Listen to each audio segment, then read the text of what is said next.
அஸ்ஸலாமு அலைக்கும். நான் மண்ணடியிலேருந்து பேசுகிறேன். என் பேர் பிலால். நான் வீட்டில் வந்து எல்லாருமே பசங்களுக்கு அவங்களே பொண்ணு பார்த்து அவங்களே கல்யாணம் பண்ணி வைக்கிறாங்க. நான் மார்க்க ரீதியாக, அதாவது இஸ்லாமில் லவ் பண்ணி கல்யாணம் பண்ணலாமா வேணாமா, அதுதான் என்னோட கேள்வி. இஸ்லாத்தில் காதல் திருமணம் கூடுமா என்கிற கேள்வி இந்த சகோதரர் கேட்குறார்.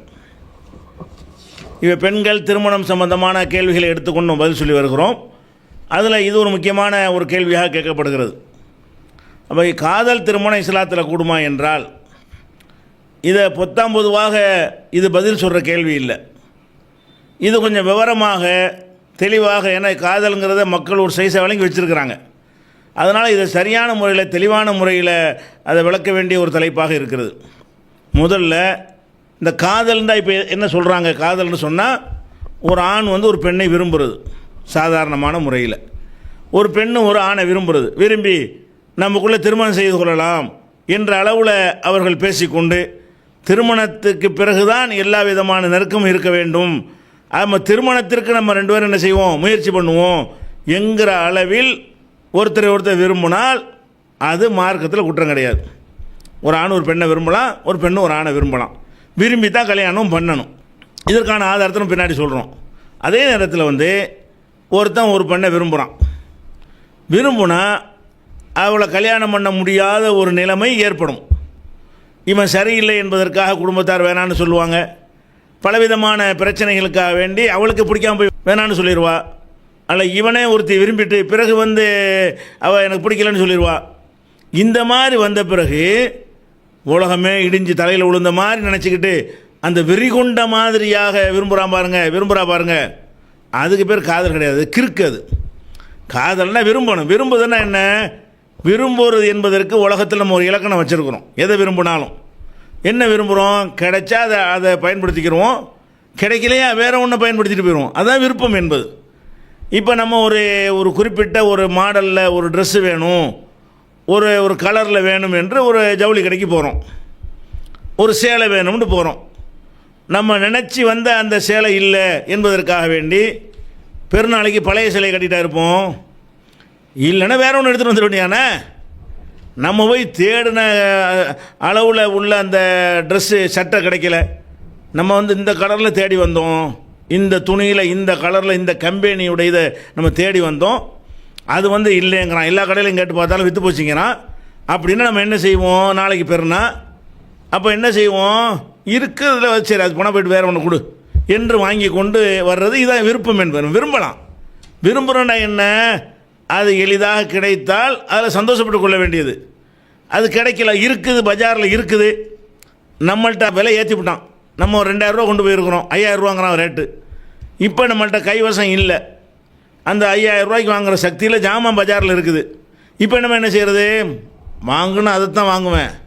இல்லாட்டி சட்டை இல்லாமல் நான் என்ன செய்வேன்? வெறுமனோட திரி வேண்டாம் இருப்போம். அப்படி இருக்க மாட்டோம். சரி, நம்மள்ட்ட உள்ள பட்ஜெட் சரி வரல, எல்லாத்துக்கும் விலை ஏற்றி விட்டாங்க, சரி அதுக்கு அந்த பட்ஜெட்டுக்கு அந்த மாதிரி ஒன்று தான் வாங்கிட்டு வர்றோம்ல. எதை விரும்பினாலும் இதுதான், விருப்பத்துக்கு அளவே தான். காதல்னு வெறி பிடிச்சி அலையிறத பேர் காதல்னு வச்சுருக்கிறாங்க. காதல்னா என்னென்னு கேட்டால் வெறி பிடிச்சி அலையணும். அது இல்லைன்னா செத்துடணும், மண்ணெண்ணெய் ஊற்றி செத்து போயிடணும். அல்லது அவளுக்கு பிடிக்கலன்ட்டான் வைங்க, அவளை மண்ணெண்ணெய் ஊற்றி கொளுத்தி விடணும். இவன் பிடிக்கலன்ட்டான்னு வைங்க, ஆளை வச்சு அடிக்கணும். அப்போ இதுக்கு பேர் காதல் நினைக்கிறான். காதல்னா விருப்பமேங்கிறதுக்கு பொதுவான ஒரு அளவுகோல் இருக்கா இல்லையா? நம்ம ஒரு குறிப்பிட்ட உணவை விரும்பி சாப்பிடுவோம், அந்த உணவு வீட்டில் இல்லை, பசிக்கும், வேறு ஒன்று சாப்பிடுவோமா இல்லையா? ரொம்ப விரும்பத்தக்கது ஒன்று இருக்கலாம், விரும்பத்தக்கது கிடைக்காம போயிடும், விற்று போயிடும், வீணாக போயிடும். பிரியாணி ஆக்கி வச்சுட்டாங்க, வீட்டுக்கு போனால் பிரியாணி கெட்டு போயிருக்கிறது, அதனுடைய துர்வாடையிலேருந்து வருகிறது. நம்ம என்ன செய்கிறோம்? பிரியாணி இல்லாட்டி ஒன்றும் திங்க மாட்டேன்னு இருப்போமா, ஏதாவது சாப்பிடுவோமா? அப்போ இந்த விருப்பம், ஒரு ஆண் ஒரு பெண்ணை விரும்புகிறானா, விரும்பி எல்லா வகையும் கரெக்டாக இருந்து மார்க் அடிப்படையில் சரியாக வருவா, அது கரெக்டாக இருக்கிறது, ஒழுக்கம் இருக்கிறது, அப்படி மனசை இருக்கக்கூடிய ஒரு அம்சம் இருக்கிறது, அதில் சந்தோஷமான அந்த கல்யாணத்தை அவள் நம்மளை விரும்புகிறோம், நம்மளை அவளை விரும்புகிறோம், முறைப்படி பெற்றோர் சொல்லி கல்யாணம் பண்ணி, இது குற்றம் கிடையாது. அதே மாதிரி அவள் ஒருத்தனை விரும்புகிறா, நல்லவனாக இருக்கிறான், கெட்ட பழக்கமெல்லாம் ஒன்றும் இல்லை, கஞ்சி ஊற்றுவான், உழைக்கிறான், இவனை கல்யாணம் பண்ணிக்கிட்டால் நல்லா இருப்போம் அப்படின்னு நினச்சி விரும்புகிறாங்க, அவனும் ஒத்துக்கிறான். அப்போ இதை பெற்றோர் மூலமாக சொல்லி இதை கல்யாணம் பண்ணி கொள்வது தப்பு கிடையாது. ஆனால் அதையா காதலுங்கிறாங்க? இப்போ இந்த காதல் காவியங்கிறாங்களே, காவியங்கிறான் என்னது? சாவணும். காதல்ங்கிற பேரில் செத்துருப்பான்ல கிறுக்கு போயிடுவோம். அவங்களுக்கு தான் காதலுக்கு வந்து இலக்கியமாக என்ன செய்கிறது, லைலா மஜ்னூன் ஆயிடணும். லைலாவுக்காக வேண்டி மஜ்னூன் கிறுக்கனா போனான்ல அந்த மாதிரி ஆயிரணும். அமராவதி அம்பிகாவதி மாதிரி ஆயிரணும். இது மாதிரி எவ்வளோ ஒருத்தி காதலி செத்துட்டாங்கிறதுக்காக வேண்டி மக்கள் வரி பணத்தில் தாஜ்மஹால் கட்டணும். செத்து பணம் விட்டு அடுத்த கொண்டு கட்டு போக வேண்டியானே. இப்போ இது பேர் காதலுங்கிறாங்க. இதெல்லாம் இயற்கைக்கு எதிரானது. இதெல்லாம் வந்து மன தத்துவ நிபுணர்கள்ட்ட கொண்டு போய் அவங்க பார்வையில் கேட்டிங்கன்னு சொன்னால் இவங்களாம் கிறுக்கன்றாங்க. இப்போ அம்பிகாபதி அமராவதி அந்த லைலா மஜ்னு மும்தாஜ் ஷாஜஹான் எல்லாம் போய் அவங்க மனோதத்துவ நிபுணர்கள்ட்ட கொண்டு வரலாம் யாருன்னு ஆய்வு பண்ண சொன்னால் 3 பேர் லூசுன்றாங்க. அப்போ கிறுக்கு நூலாக இருக்கிறத தான் என்ன செய்கிறாங்க இன்றைக்கி காதல் என்றும் அதை வந்து ஒரு தூண்ட விடுறாங்க. இதனால் என்ன நடக்குது, தற்கொலைகள் நடக்குது, கொலை நடக்கிறது. அதோட பைத்தியம் முடிச்ச மாதிரி இப்படி அலையிறான், அவ்வளோ அலையிறா, அவள் மாட்டேன்ட்டான்னு வைங்க, அப்போ சாப்பிட மாட்டேங்கிறான். அப்போ இப்படி இது இந்த மாதிரி ஒன்று மனுஷன் இருக்கலாமா? அப்படி இயற்கைக்கு மாறான ஒரு இந்த வெறி மனுஷனுக்கு வரலாமா? எதன் மீதும் வரக்கூடாது. அது காதலாக இருக்கட்டும், என்ன ஒரு இழவாக இருந்தாலும் சரி. வெறிக்கு பேர் காதல் கிடையாது, விரும்புதல்னா என்ன? எல்லா விரும்புதலும் லிமிட்டுக்கு உட்பட்டது தான். விரும்புதல்னு சொல்லி ஒரு அரண்மனை இருக்குது, செங்கோட்டை இருக்குது, அது விரும்பிட்டுக்குள்ளே வர முடியுமா? விடுவானவன்? அப்போ நான் விரும்புகிறேன்னு என்னது, அது ஏழுமா சாத்தியமா என்ற அடிப்படையில் தான் விரும்ப வேண்டும். நம்ம தெருக்களில் எத்தனை பங்களாக்கள் கட்டி கோடீஸ்வரன் இருப்பான், அது போய் விரும்ப முடியுமா? நமக்கு முடியாது, அது அவன் வீடு. அப்போ விரும்புதல் என்பதற்கு அளவு என்ன? நமக்கு எது சாத்தியமோ நடக்குமோ சக்தி இருக்குதோ கிடைக்குமோ அதை விரும்ப வேண்டியதான். விரும்புனது கிடைக்கலன்னு சொன்னால் கிடைக்கிறத விரும்பிக்கிறணும், அவ்வளோதான். நாம் ஒன்றை விரும்புகிறது கிடைக்கல, எது கிடைக்குதோ அதை விரும்பிக்கிற வேண்டியதான். இது மாதிரி வாழ்கிறவன் தான் யதார்த்தமானவன். இவன் தான் மனுஷன். இவன் தான் கிறுக்கம் இல்லாத சுயநினைவோடு உள்ளவன், சுய சிந்தனையாளன். இதை தாண்டு வைங்க, அவனும் நாசமாக போய், அவன் தொழில் நாசமாக போய், குடும்பம் நாசமாக போய், ஒன்றும் இல்லாமல் சீரழிஞ்சு போய்விடக்கூடிய காட்சியை நம்ம பார்க்குறோம், ஆணும் பெண்ணும். அப்போ முதல் விஷயம் என்னென்னு கேட்டால், விரும்புதல் என்பது வந்து வெறியாக இருக்கக்கூடாது. வெறியைத்தான் இன்றைக்கு அவர்கள் காதல் என்று சொல்கிறார்கள். அந்த வெறி பிடித்து அலையக்கூடிய தன்மை என்ன செய்யக்கூடாது, வரவே கூடாது. இது ஒரு ஃபஸ்ட்டு விஷயமாக வச்சுக்கிறணும். அடுத்ததாக வந்து அது விரும்புகிறோம்ல, எதுக்கு விரும்பணும்? கல்யாணம் என்கிற உறவின் மூலமாக மட்டும்தான் நாம் சேர்வோம். அது அல்லாத எந்த ஒரு விஷயத்துலையும் மார்க்கத்தை மீற மாட்டோம். தனியாக ஊர் சுற்ற மாட்டோம், தனியாக சினிமா பார்க்க போக மாட்டோம், பீச்சில் போய் அரட்டை அடிக்க மாட்டோம், தனியாக ரூம் எடுத்து தங்க மாட்டோம், தொலைபேசிகளில் தனியாக அசிங்கமாக ஆபாசமாக ஒருத்தருக்கு உரையாடி கொள்ள மாட்டோம். கல்யாணத்துக்குங்கிற அளவில் விரும்பினோமையானால் அதை மார்க்கம் தடுக்குமானா தடுக்காது. இதுக்கு சான்று சொல்வதாக இருந்தால், நபிகள் நாயகம் ஸல்லல்லாஹு அலைஹி வஸல்லம் அவங்களுடைய காலத்தில் உம்மு சுலைம்னா அனஸ் இருந்தாங்கல்ல, ரசூல் ஸல்லல்லாஹு அலைஹி வஸல்லம் பணியாளர், அவங்களுடைய அம்மா தான் உம்மு சுலைம். அந்த உம்மு சுலைம் வந்து அனஸ் சின்ன பிள்ளையாக இருக்கும் பொழுது அவங்க கணவரை இழந்துடுறாங்க. கணவர் இழந்துட்டு அனஸை மட்டும் வைத்துக்கொண்டு அவங்க என்ன செய்கிறாங்க, வாழ்ந்து கொண்டிருக்கிறார்கள். அப்போ அங்கே மதீனாவில் ஒரு வசதியான ஒரு ஆள் அபூ தல்ஹாங்கிறவர், அவர் என்ன பண்ணுறாருன்னு கேட்டால், இந்த அம்மா பார்த்து இவங்க வந்து விடவாக இருக்கிறாங்க, யார், உம்மு சுலைம்ங்கிறவங்க.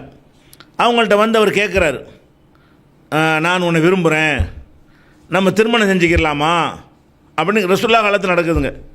ரசூலுல்லாஹ் காலத்தில் எங்கே நடக்குது? ரசூல் ஸல்லல்லாஹு அலைஹி வஸல்லம் மஸ்ஜித் நபவி இருக்குல்ல, அதுக்கு ஏத்தாப்புல தான் அபூ தல்ஹாவுடைய வீடு, அங்கே தான் நடக்குது எல்லாமே.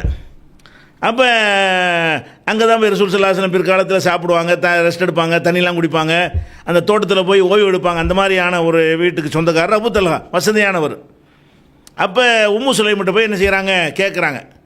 அதான் உம்மு சுலைம், நான் உன்னை கல்யாணம் பண்ணிக்கிறேன், நம்ம 2 பேரும் திருமணம் செஞ்சுக்கிறோமேங்கிறாங்க. அப்போ உம்மு சுலைம் சொல்கிறாங்க, வல்லாஹி அல்லாஹ் மேலே சத்தியமாக சொல்கிறேன், மா மிசுலுக்க யா அபா தல்ஹா யுரத்து, உன்னை மாதிரி ஒரு மணமகனை யாராலும் நிராகரிக்க முடியாது.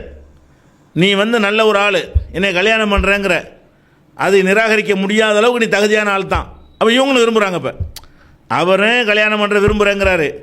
இந்த அம்மா என்ன சொல்கிறாங்க, உன்னை மாதிரி ஒரு மாப்பிள்ளையை மறக்க முடியும் என்று சொல்லிவிட்டு, ஆனால் ஒரு பஞ்சாயத்து இருக்குது. என்ன பஞ்சாயத்து? ஒலாக்கின்னக்க ரஜுலுன் காஃபிரும், நீ வந்து இறை மறுப்பு கொள்கையில் இருக்கிற ஒரு ஆளாக இருக்கிறாய், நீ முஸ்லீமாக இல்லை, நீ முஸ்லீம் அல்லாத மனிதனாக இருக்கிறாய். ஆனா இம்ராத்துன் முஸ்லிமத்துன், நான் ஒரு முஸ்லீமான பெண்ணாக இருக்கிறேன், நீ முஸ்லீம் அல்லாத ஒரு ஆம்பளையாக இருக்கிற. அதான் வெறி இல்லைங்கிற லிமிட்டை எவ்வளோ கடைப்பிடி பிடிக்குது, மாப்பிள்ளையை பிடிக்குது. அவருக்கு இந்த பொண்ணை பிடிக்குது, இந்த பொண்ணுக்கு அவரை பிடிக்குது, வெறி பிடிக்காத காரணத்தில் என்ன செய்கிறாங்க, எல்லாம் சரிதான், இன்னும் உன் கொள்கை வேறு என் கொள்கை வேறையா இருக்குது. அந்த அம்மா எப்படி சொல்கிறாங்கன்னா, வலாக்கின்னக்க ரஜுலுன் காஃபிருன், நீ வந்து முஸ்லீம் அல்லாத ஒரு ஆணாக இருக்கிறாய், ஆனா இம்ராத்துன் முஸ்லிமத்துன், நான் ஒரு முஸ்லீமான பெண்ணாக இருக்கிறேன், வலா யஹில்லுலி அன் அத்த சவ்வஜக்க, நான் உன்னைய கல்யாணம் பண்ணுறது ஹலால் இல்லை, நான் ஏற்றிருக்கிற என் மார்க்க பிரகாரம் உன்னைய திருமணம் செய்வதற்கு எனக்கு அனுமதி கிடையாது. ஃபைன் துஸ்லிம், நீ இஸ்லாத்தை மட்டும் ஏற்றுக்கொண்டால் ஃபதாக்க மஹரி, அதுவே எனக்கு மகராக போதும். ஒமா அசாலுக்கு கைரகு, ஒரு மகர் மர கேட்கவே மாட்டேன். உன்னை எனக்கு பிடிச்சிருக்கு, உனக்கு என்னை பிடிச்சிருக்கு, கொள்கை தடுக்குது.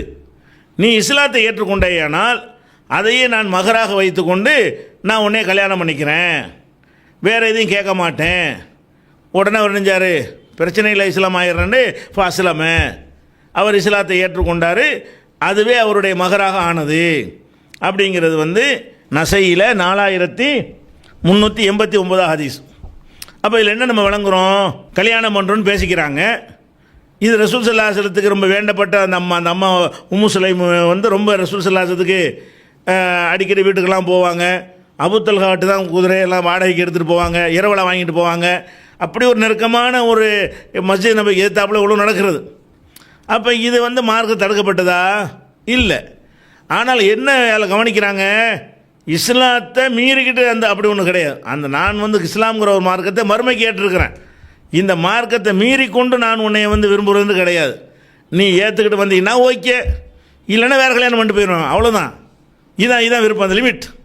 காதல் என்பது, விருப்பம் என்பது வெறியாக மாறாமல் நம்ம நெறிமுறைகள் எல்லாத்தையும் வைத்து என்ன செய்யணும். நம்ம இன்றைக்கி பார்க்குறோம், ஒருத்தி காதலிச்சிருவான், காதலாம் இதுக்கு பேர், வெறி கொண்டுருவாளா, வெறி கொண்ட பிறகு அவன் உண்ணா நம்பர் போக்கிறேன்னு தெரிய வரும், மனசை மாற்றிக்கிற மாட்டான்.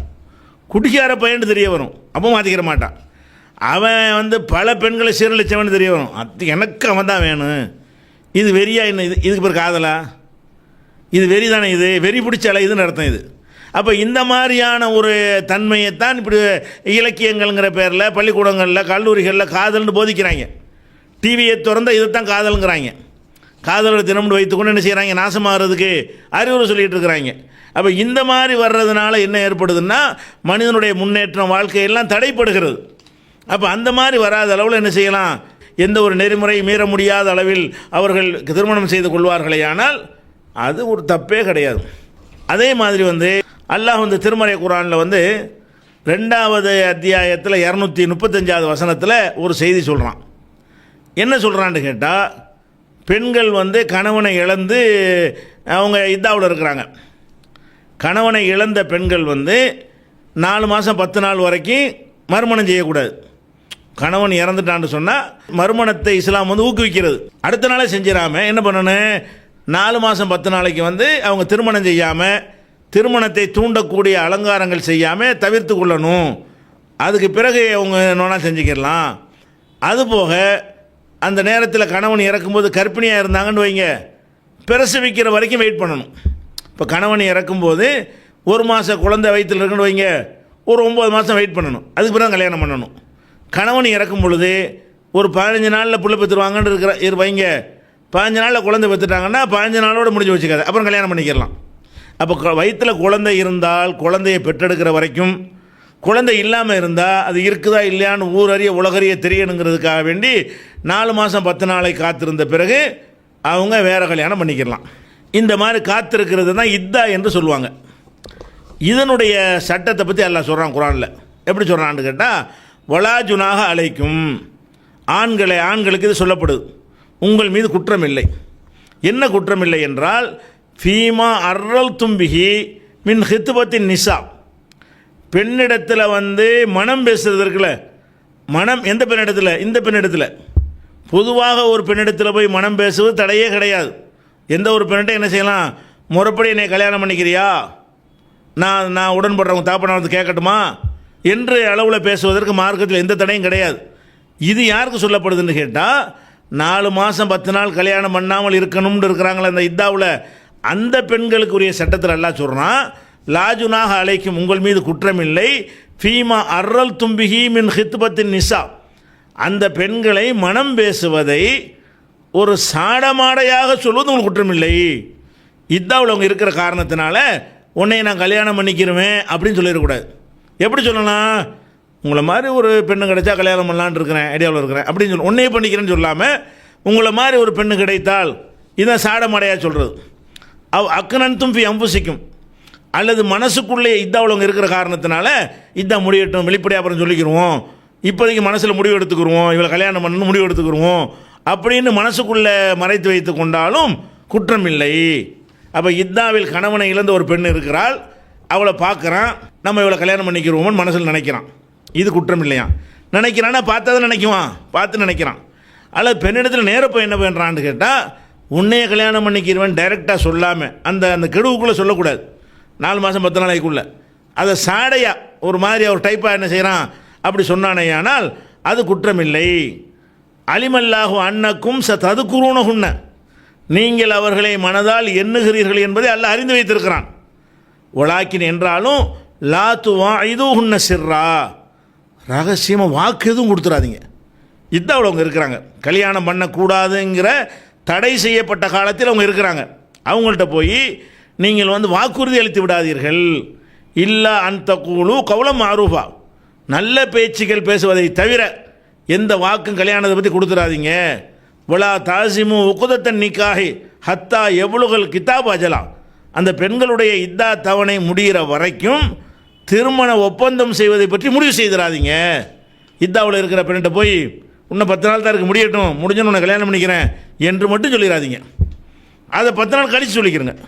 அந்த இத்தாவுடைய டைம் முடிஞ்ச உடனே சொல்லிக்கிறங்க, அந்த டயத்தில் சொல்லிக்கிறாதீங்க. வேலமும் அறிந்து கொள்ளுங்கள், அன்னல்லாஹ யாலமு மாஃபி அம்புசிக்கும், உங்கள் உள்ளங்களில் உள்ளதை எல்லாம் அல்லாஹ் அறிகிறான் என்பதை நீங்கள் அறிந்து கொள்ளுங்கள். வஹுதரூஹு, அவனுக்கு அஞ்சு கொள்ளுங்கள். வேலமு அன்னல்லாஹ் வஃபுருன் ஹலீம், அல்லாஹ் மன்னிக்கிறவன் சகிப்புத்தன்மை உள்ளவன் என்பதையும் நீங்கள் அறிந்து கொள்ளுங்கள் என்று இந்த வசனம் சொல்லுது. இதில் என்ன கருத்து வருது?